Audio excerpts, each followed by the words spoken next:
ഈശോമിശിഹായ്ക്ക് സ്തുതിയായിരിക്കട്ടെ. Praise be to Jesus. Hallelujah.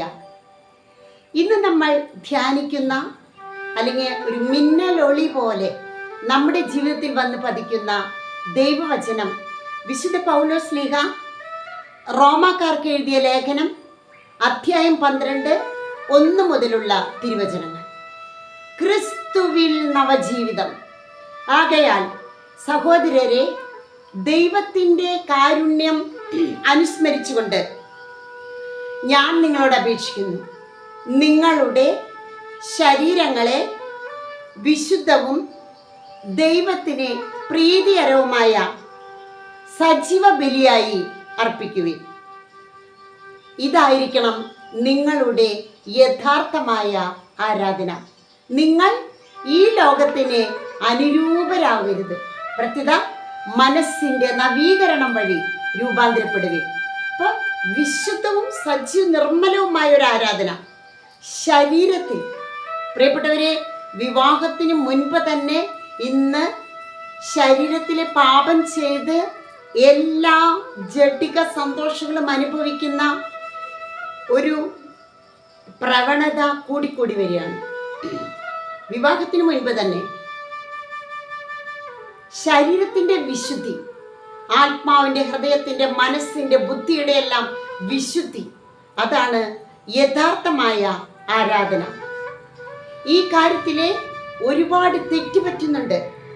അതുകൊണ്ട് തന്നെ ഞാൻ പരിശുദ്ധനായിരിക്കുന്നത് പോലെ നിങ്ങളും പരിശുദ്ധരായിരിക്കണം. ആ ഒരു വാക്കാണ് കർത്താവ് പ്രത്യേകമായിട്ട് പറഞ്ഞത്. അല്ലെങ്കിൽ ഞാൻ സർവശക്തനാകുന്നത് പോലെ നിങ്ങളും സർവശക്തനായിരിക്കണം, അല്ലെങ്കിൽ സർവവ്യാപിയായിരിക്കണം. ഇതൊന്നും എന്താ പറയുക, ഈ ലോക പ്രപഞ്ച സൃഷ്ടാവ് അതൊന്നുമല്ല നമ്മളോട് ആവശ്യപ്പെട്ടത്. ഞാൻ പരിശുദ്ധനായിരിക്കുന്നത് പോലെ നിങ്ങളും പരിശുദ്ധരായിരിക്കണം. ഹൃദയശുദ്ധിയുള്ളവർ ഭാഗ്യവാന്മാർ, അവർ ദൈവത്തെ കാണും. ശുദ്ധി, നിനക്ക് ശുദ്ധി ഉണ്ടാകട്ടെ. എല്ലാത്തരം മേഖലകളിലുമുള്ള ശുദ്ധി, അതേത് ജീവിത അന്തസ്സിൽപ്പെട്ടവരായാലും. ശരീരത്തിൻ്റെ ജീവിത വിശുദ്ധി. Be holy and lead others to holiness.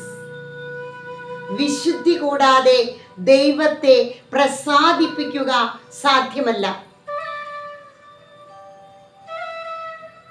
വിശുദ്ധമായവ വിശുദ്ധിയോടെ ചെയ്യുന്നവർ വിശുദ്ധരാകും. കർത്താവേ, ശരീരത്തിലും ഹൃദയത്തിലും മനസ്സിലും ആത്മാവിലും ബുദ്ധിയിലും യുക്തിയിലുമെല്ലാം വിശുദ്ധി പാലിച്ച് യഥാർത്ഥ ആരാധന അങ്ങേക്ക് അർപ്പിക്കുവാൻ ഞങ്ങളെ അനുഗ്രഹിക്കണമേ, ആശീർവദിക്കണമേ. ആമേൻ.